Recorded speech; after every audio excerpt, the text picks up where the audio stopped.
7 Member Retention Strategies. But I remember Einstein once said, he said, only when you know something well enough can you explain it simply. And that really stuck with me. And I thought, gosh, you know what? I like to think this is one, I may not know that many things, but I like to know this is one thing that I do know quite a lot about because I've studied it for, almost 10 years now.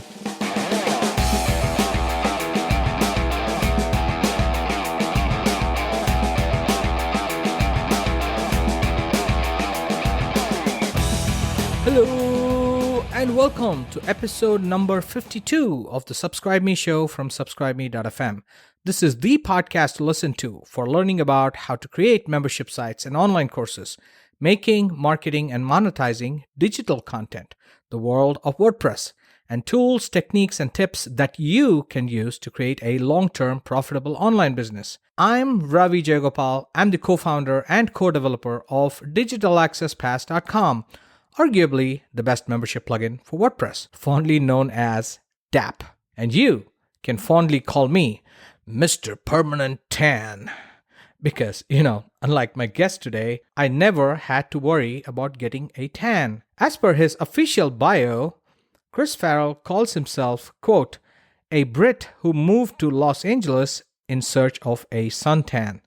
And that is just a small sample of his sense of humor. So Chris Farrell is an incredibly smart marketer who I first heard about on the Warrior Forum many years ago when his membership site, chrisfarrellmembership.com, became very popular and had a lot of people buzzing about it. And then, like a year or two later, he hit big time when he launched a very successful course called affiliate.com that also had a live event in Las Vegas, which Veena and I attended in person. And Veena, Prashant, as you know, is the co-founder and co-developer of DAP and also happens to be my insanely beautiful and brilliant wife. So Vegas is about a 5-hour drive from San Diego, and we dragged our 2 kids along who were much younger back then.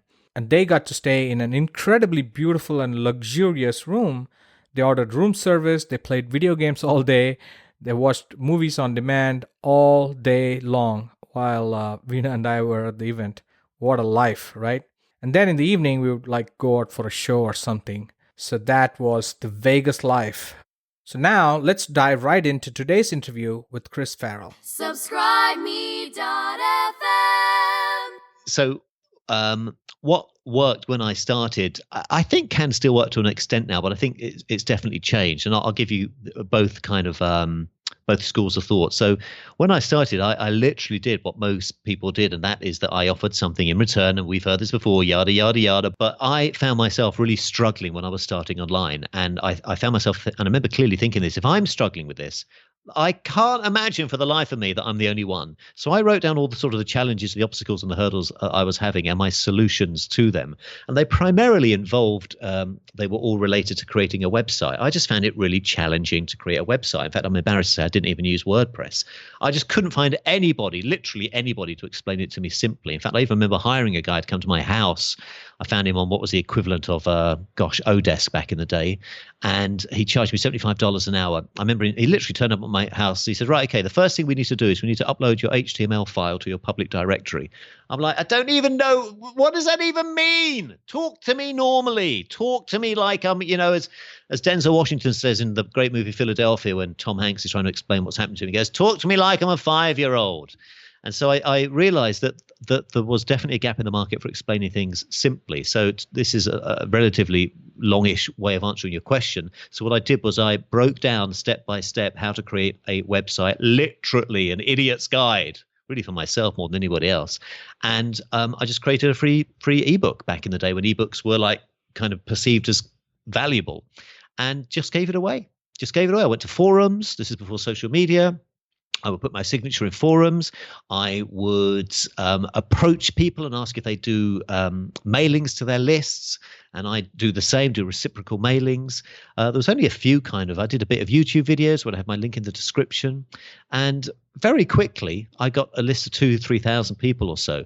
Now, I mentioned a moment ago that I don't know if that will work as effectively today. It will still work to an extent, but again, full transparency, I'm just a little bit tired and a little bit bored of anytime you see an ad, particularly on Facebook, and it takes you to a page and essentially you have to sign up to get the information. We're all a little bit, I think, kind of opt-informed out. Yeah, And we are it's all just- burned out. Yeah, absolutely. Yeah, we are. It's a bit like it worked 2008, 2009 because it was cool and new. But now it's like, click on this, get your 5-step guide to your 7 steps. It's like, I don't care already. And people don't even read ebooks anymore. What I am finding is being a lot more effective are 2 things actually to list build. Firstly, think about what maybe you would have in that ebook, or if it was a video course you were going to give away. And I'm generalizing a little bit. Let me say there's always exceptions to every rule, of course. I do understand that. But generally, I'm finding these days, whatever you were going to have in an ebook or whatever you were going to say in a video course, why don't you just give that away straight away? So your ad sends somebody to a page where you have a 2-3 minute video where you're deliberately, intentionally, really only sharing maybe information that you would possibly have sold at one time or other, but you're just giving it away. Nobody's opted in. And at the very end of that brief piece of content, we want to keep it quite short because attention spans are short these days, of course, as we all know. At the end of that content, we want to say something like, I hope you enjoyed this. If you did, you might like to know that I share more information like this online. I'd love to stay connected. There's a button on this page you can click and we can stay connected. We're not even promising a free gift. We're not even promising an ebook or a video course because, frankly, nobody reads the ebooks. Nobody watches the video courses anymore.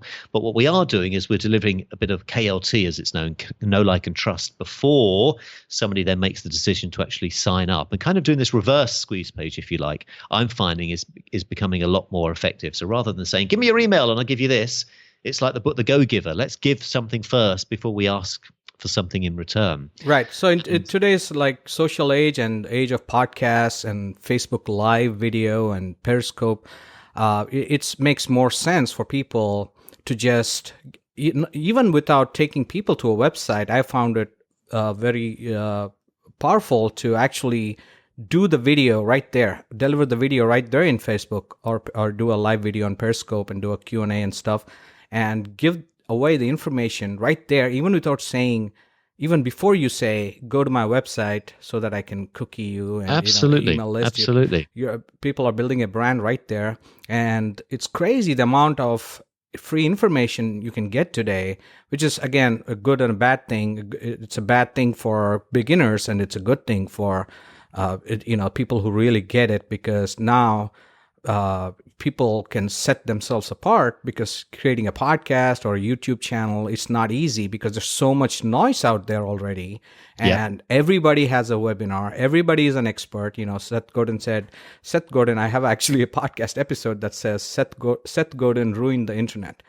I know you do. By saying everybody is an expert. He meant it in a different way, that he meant it in a way that everybody can become an expert. But I'm saying everybody is a business coach. If you listen to Gary Vee, he has the same kind of pet peeves that I have, that a 23-year-old, 24-year-old is a life coach, a person just out of college and has had a minimum wage job is now a business coach. So more people trying to position themselves as a business coach and a life coach and a performance coach when they haven't really done anything themselves. So there's so much noise. And that's where all these video and live video and now, if you follow Gary Vee, you'll see the incredible amount of information he gives away. Right, he's on Facebook. Obviously, nobody can do it like Gary Vaynerchuk, but the amount of information he gives away and builds a brand, and he's built a $500 million company without ever selling an ebook or a course. I know, it's not incredible. Right. So while you're building this membership site, obviously you have to look at the pricing and member retention and all that. So can you talk a little bit about member retention and what you did to not only get members but keep them, and how you motivated them, especially because when you have a training website, you have to deliver, especially when you're dealing with newbies and beginners, they need a lot more hand holding. So how did you handle that? Yeah, it's interesting you ask about the retention, because retention is one of these things that's not really spoken about, maybe because it doesn't sound that sexy. But the truth of the matter is it makes a complete difference between a site being, okay and doing okay to doing really well. Hardly anybody really talks about it. What you hear most people talk about is, I need more members, I need more customers. You very rarely hear anybody explore how to allow existing members to stay for longer. And that's really where we should be focusing, because just implementing a few simple retention techniques can hugely increase the lifetime value of your customer. And whether it was dumb luck, I'm not sure. I somehow understood this, excuse me, organically when I began. So I spent just as much time on getting a new member as in keeping that new member. I can't remember who it was that said this, but somebody gave a great analogy once of, if you said to an author, would you like to sell a book every month to the same customer, a new book every month? They'd say, of course. And that's really what a membership site done well is exactly like. You're selling something to the same customer every month. I never even like using the word selling, because it sounds like we're treating them as an anonymous, faceless email address. I like to think kind of as engaging, because of course they're, a real person with hopes and dreams and fears and aspirations, just like all of us. And I think when we start thinking like that, and when we communicate like that, people can kind of tell in our language and our tonality and how we come across that actually we're not just thinking of somebody as purely like dollar signs for us. But I do have some retention things that I implemented. I don't know whether that would be helpful for me to share, Ravi, or Absolutely. what your thoughts are. Yes, please go ahead. Okay, well, in no particular order. And some of these are super, super simple. I've got this thing about online business. I often talk about the fact it does not have to be complicated. I think so many people like to overcomplicate things, often not realizing that they are. I remember Einstein. Well, I don't remember. I'm not that old. I mean, I'm old, but I'm not quite that old. But I remember Einstein once said, he said, only when you know something well enough can you explain it simply. And that really stuck with me. And I thought, gosh, you know what? I like to think this is one, I may not know that many things, but I like to know this is one thing that I do know quite a lot about, because I've studied it for, almost 10 years now. And only when you know it well enough can you explain it simply. And it again, doesn't have to be complicated. And I'm just kind of framing here some of these retention techniques are, some of your listeners might be thinking, is that it? And it's like, yes, that is it. Again, does not have to be complicated. So in no particular order, the first retention technique I'd like to share is having a welcome video when somebody joins your membership site. Very, very simple. It's amazing how many sites do not have this. I've always loved that saying, you never get a second chance to make a first impression. I think that's just a beautiful way to sort of think about life. So put yourself in the shoes of your new customer. I mean, I still feel this when I purchase something. I still got that slight kind of feeling of, can I do this? Is it going to be easy to understand? Maybe I'll refund. Not really too sure. So we want to remember that somebody's logging in for the first time, they're probably a little bit anxious. So adding this welcome video is a very simple yet effective way to immediately say to that person essentially what their fears are, and literally say something. I often say, look, you might be thinking already, can I do this? I understand that. You might be thinking, I don't know how this site works. I'm not sure how to navigate through the members area. I totally get that. That's why I wanted to make you this quick welcome video to say, don't worry, everything's going to be explained step by step. I just wanted to welcome you here and say that you're in the right place. Just that alone makes a huge, huge difference. A second technique, which is similar to the welcome video, is a guided tour. I have a formula. I think I've only got 3 membership sites, but I have this formula to all of them, where I have the welcome video as the first thing that's seen. Second thing is always the guided tour, where I have some sort of orientation around the sites. Now, here's the thing. We know our members area really well.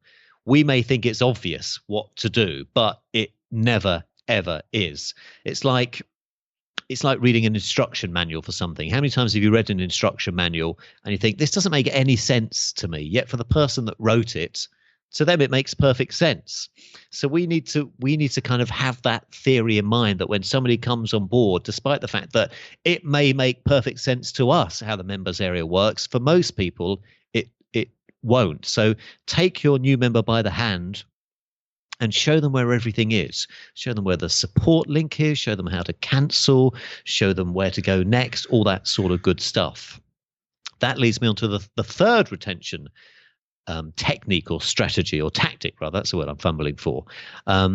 Again, it's similar to the welcome video and the guided tour, but it's having a getting started video. I found once I started adding this, I didn't have this for probably the first couple of years. It really made a big difference, because again, it may be obvious to us as creators of the website what we want somebody to do when they are in the members area, but it's often not that obvious for most of your members. And I tested this. There's a site called Ravi, have you heard of usertesting.com? Yes, I've heard of it. Yeah, I've never used it myself. It's a great site. All it is, I think it's only like $39 per person. And what you do is you go there and you say, I want to have 3 people, and you choose sort of the demographics, and then you give them instructions, and you say, and just tell me what tell me from my instructions, tell me if it's obvious what I want you to do. So I gave them a login to my site, and the instructions were, okay, tell me, once you log in, tell me, is it obvious what to do? Now, to me, once you log into my members area, it was obvious what to do. There's a big video there with a play button on it that, you would click play. So to me, it was obvious. And the great thing about user testing is the users actually record their computer monitor, and you hear them talking out loud, so that you're actually hearing real time, somebody's kind of thoughts. They're going, right, I've logged in. Okay, Chris has sent me this. Right, logged in. Okay, so I'm in now. Chris asked me, what should I do now? So I'm looking around here, and I'm seeing people click on things on the left-hand side, click on things, and I'm thinking, just click play on the video. It's right in front of you. And yet 50% of people didn't click play on the video. And I heard them say, not really too sure where to go now. Do I go to week 1?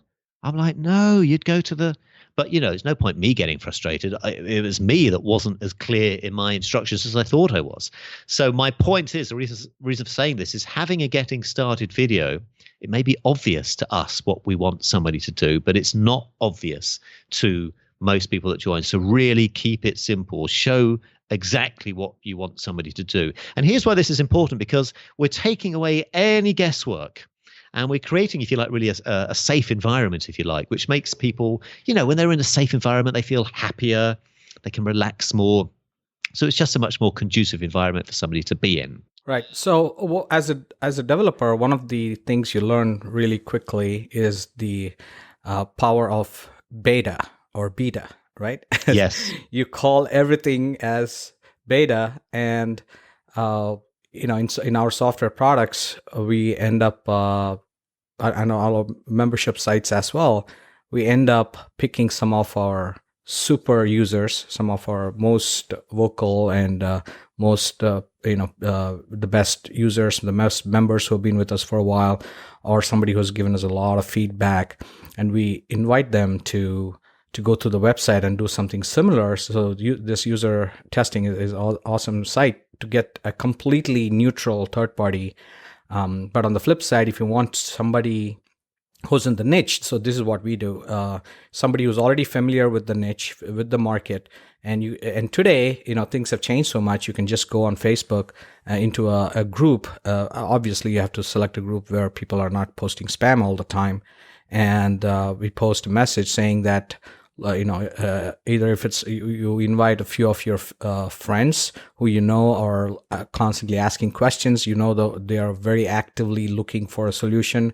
You invite some users from Facebook, or you go to your list and you do a segment and send them hey, doing a beta. Well, this is what. Obviously you got to set the expectations, saying this is what you expect, and in return you'll get free membership for 3 months or 6 months or first year or so, something like that.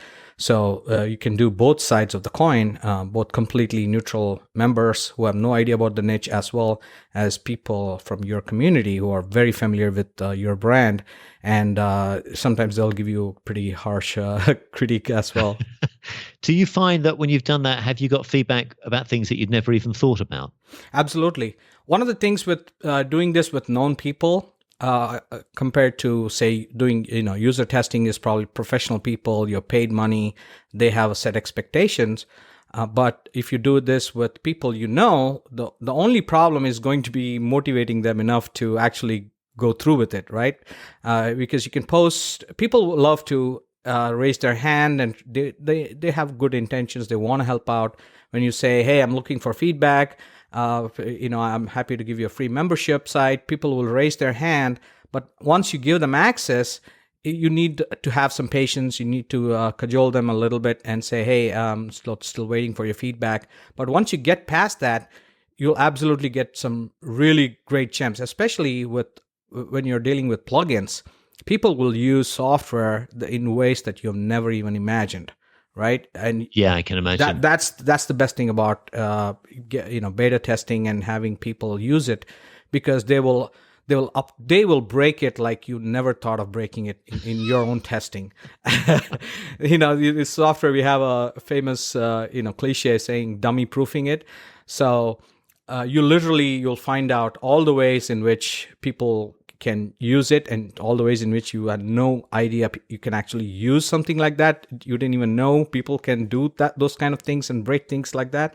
So yeah, you get some great feedback. Wow, that's I can imagine from your end when you're actually creating the software, that must be quite fascinating to see and to get that kind of feedback, like real time in the trenches, feedback. Right, and some people will not invite for the second time because they go over aggressive and they'll break it so much and use it in ways that nobody else will use it. Right, you can't always be testing for extreme circumstances.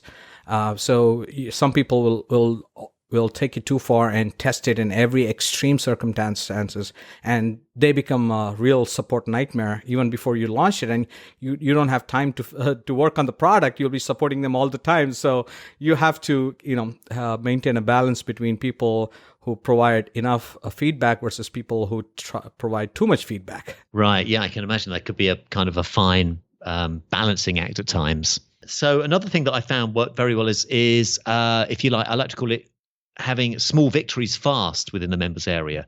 So allowing our members to have some sort of quick, easy win, if you like, just makes people feel straight away that, wow, I've done something. And this really can be a very, very small victory. It just needs to be some sort of victory. It could be as simple as adding a comment below the video, just encouraging somebody to, if you've never posted a comment before, just below this video, you can see the area, just type in where you are in the world, just say hi. Let's just kind of see who you are. Maybe if you have an introduction forum or a Facebook group, encouraging somebody to go there, maybe uploading a picture. But some sort of small victory fast, I found really. Again, it comes back to what I said earlier, that you never get that second chance to create that first impression. Somebody feels that they've done something. It's like there's a big thing online at the moment of using quizzes to build leads. And just the very fact that somebody's engaging in a quiz by clicking on possible answers to questions, they're a lot more likely to then give their email and then get added to your list. It's the same sort of idea here. If we can get somebody to get engaged straight away, then it's more likely than not that they're going to retain, we're going to be a member for a little bit longer. Another thing that I've had a lot of fun with is building anticipation. So if you're going to release, let's say, semi-regularly new content in your members area, rather than just releasing it on the first of every month, why not really tease it? Why not kind of really build up anticipation? Why not say, in 2 weeks' time, we've got X coming along, and really kind of create that excitement? I like to take this a little stage further as well and have certain months as themed months. And it doesn't matter what that month is, so long as, of course, it's related to your niche. So I had a month last year. I had a February was how to create a video month. So everything, we just had fun. Everybody was focused on how to create your first video. I had a month, November the year before last, how to get your first 100 signups month. So just having these things, if your membership site was about health and looking good, you might have how to lose 10 pounds by the summer month, and that could be your theme for May.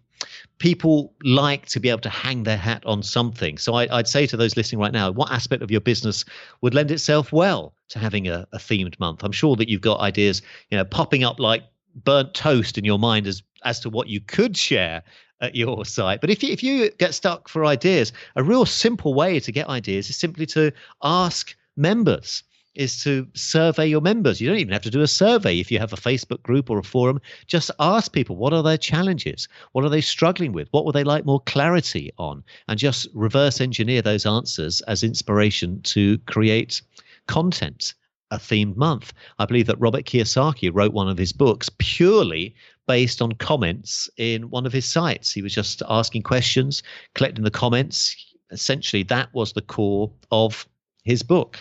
So don't be afraid to ask people what they're struggling with, and use that as fodder to create content that therefore they will find helpful because they've asked for it, and therefore they will stay members a little bit longer. They feel vested in the content.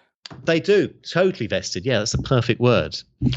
I've got a couple more retention tactics to share with you, if we're okay for time. No worries. There's no time limit as long. Oh, and now that was a big mistake. You said that. Now we're going to kick back to 37 retention So techniques. let's start with where you were born. Yeah. Let's start at the very beginning. Something I love doing, and I think essentially all marketing should have some sort of entertainment side to it, just because I think that's kind of the world that we live in. If you can kind of make your marketing just a little bit entertaining, the zigzag principle. When everybody else is zigging, you should be zagging. If I see another webinar that says our webinars offer more value than most people, it's the same copy at the bottom of every single webinar page. Don't do what everybody else is doing. Just be a little bit different. People like people that stand out. Embrace your weirdness, if you like. That's why our friends are friends with us. We don't want to do what everybody else is doing. And I think we can apply that to having a membership site as well. And I like to describe this as just being unpredictable. Really, anything goes in a membership site. It's your membership site, so have some fun with it. Just have some fun. Be unpredictable. For example, what does that actually mean? Well, when I've traveled to different places, I often announce in my membership site where I'm going to be and if somebody would like to join me for a coffee. And I've done this in countless places now. Well, I say countless, about 7 places, but in places as random and as far-flung as Park City in Utah, London, Los Angeles, Darling Harbour in Australia, a few other places that are escaping my mind right now. I did it in Florida recently as well, in Disney World there. So even if just 2 or 3 people come and hang out and you make a quick little video, how much fun is that? It's just being a little bit different. I think I did a couple of New Year's Eves ago is I streamed a New Year's Eve party that I had at home online. It was just a lot of fun. We had a quiz in the evening before midnight struck, and I was carrying my laptop around with me, and people was typing in the answers to the quiz as I was asking them. They could see my friends. And did you split test them? I didn't split test them. I should have done. That would have been a great idea. But it was just a fun, quirky, and even years on, people still remember that. So it reminds me of that old saying, it's not, people are going to forget what you say, and that's true, but people are never going to forget how you made them feel, and that's absolutely true. So if you can make people feel like this was just a fun kind of thing, then they will stay members for a little bit longer. Right. There's this famous cliche, people come for the content and stay for the community. So if you can make them feel a part of something bigger than just a membership site, make them feel like you're just more than somebody who's taking their money and delivering videos. Who was it that said that? Do you know where that came from? No, that's one of the famous, probably anonymous. If you search Google, there'll probably be too many references because people like me have been stealing it forever now. Yes, I've used it as well. I've always said it wasn't me that came up with that, but I remember hearing that before a membership site and thinking, okay, that's interesting. But gosh, it's very true. People will originally join for the content. Of course, that's what they're there for, but they will stay for the community. I think Anthony Robbins says that one of the fundamental human needs that we all have is to feel as if we belong to something, whether it's a church group or a scout group or a social circle or Facebook group. We all as humans like to feel that we belong. So we are creating an online community, and even if you have 20 members or 200 members, if people feel that they're part of something, they are, because it's a human desire to belong, they're more likely to stay members. Right. So Seth Godin calls it tribe. Right? Absolutely, with 3 eyes. He had a website, and I actually met with Seth Godin in New York. I went to one of his... Did you? Yeah, one of the earliest people to buy his book, Tribe, and I met with him in a group of 30 people. He was rehearsing a presentation that he was going to give at a conference in a couple of days, and he said, I'm going to get my biggest fans in the room, and I'm going to give you the same presentation I'm going to get, and you can give me feedback. So wow. He brought chocolate and coffee, and we got to hang out with him for nearly a couple of hours. It was an amazing experience. That's amazing. So he essentially wanted to test his talk with some his diehard fans. Yeah, user group. He basically created a user group of his fans, obviously, and he used that brilliantly in saying that's one of the strategies I've always used in my own marketing. You bring your, that's again same thing we use in software that I talked about earlier, that you bring your best users, your most vocal customers, people who have always supported you, paid you the longest, and so on and so forth. And you bring them in, and they would love to become your guinea pigs, so to speak. They love to beta Yes. test. Some of them won't because, they have live websites and they can't test a WordPress plugin on a live website and they don't want to break anything. But a lot of your best users will love to hang out with you. And if you invite your best users, so that's basically what he did. He used that as an excuse to, get a bunch of people rushing to buy his stuff. Right. So he not only bought his stuff, but we raised our hand and we said, obviously it was an in-person event. So not everybody all over the world could attend, but I was in New York at the time. And so I was one of the first to raise my hand, buy his book and send him an email, whatever he wanted. I did. And then I got an invite and it turned out to be a great evening. Didn't Seth Godin famously once release a book that had no title? I think he's the only person ever that's released a book that has no title. It's literally just a picture. There's no title for it. He did that with Purple Cow. One of his, I think that's the same thing you're referring to. Is it the same that I can't remember? Yeah, Purple Cow was basically how to distinguish your own products from others.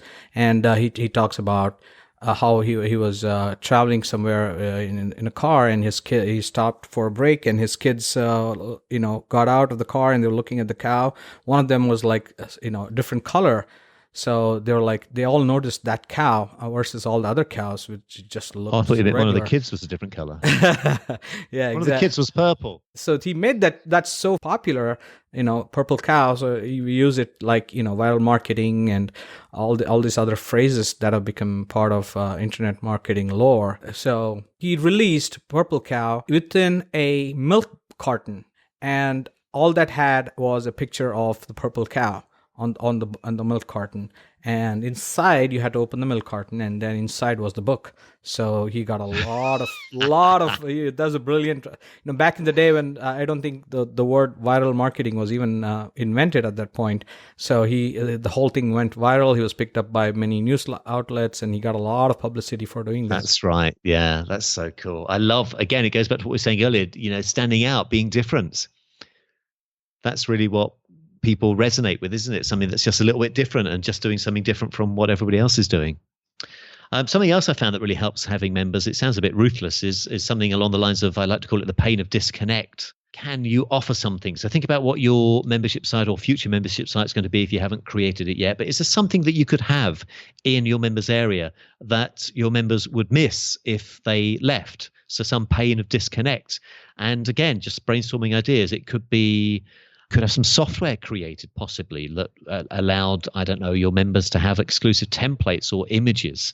Maybe it's an expert call once a month where you have a call with an expert where members can email questions. Maybe it's a call with you once a month. Maybe you could offer a 30-minute Skype call yourself. Now, I know that could bring up another, challenge of time depending on how many members. But again, we're just exploring here. We're just kind of brainstorming ideas. Maybe just simply a members webinar once a month, just some training, you sharing something about your subject matter that's only exclusively available for members that, of course, they would not get access to if they left, can be a hugely powerful retention technique. So really, there's 7 there that I implement in most of my businesses. The 1 was creating a welcome video. 2 was having a guided tour. 3 was having a getting started video. I say video, it doesn't even have to be a video. Video is often easier. People prefer it, but it could be an article if you need it to be. The 4th retention technique was having some sort of small victory fast for members to achieve. The 5th was building anticipation within your membership site. Anytime you release anything, really tease that and build it up and make it an event rather than, hey, this is now live.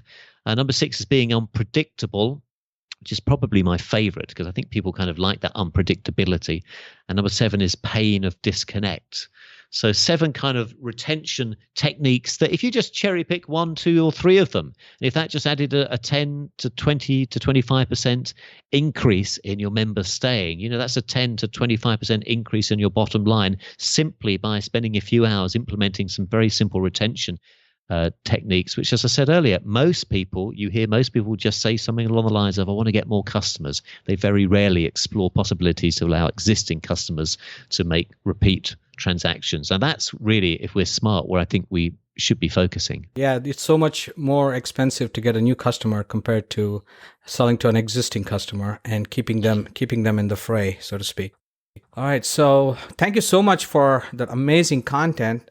So many takeaways. That's my pleasure. So tell us about, where can people reach you? Are you working on any exciting new projects? Well, funny you talk about projects because, and you didn't even know I was going to say this, so this isn't, I don't understand that this is planned, but you, young sir, have been helping me with my podcast, which is about to go live, and I hugely appreciate your advice and support and guidance on that. So that's really my next big thing at the moment. It's called Setbacks and Success, and essentially it's focusing on the challenges and the hurdles and the obstacles that all of us have in life and in business and how people overcame them. And it's just a really interesting kind of glimpse, because I feel that it's obviously nice to hear about, how to have a 6 or a 7-figure business, and that sounds great, but most small businesses are struggling most of the time. And it's almost as if we can't admit that these days. I still have days when I'm struggling. I think most people do.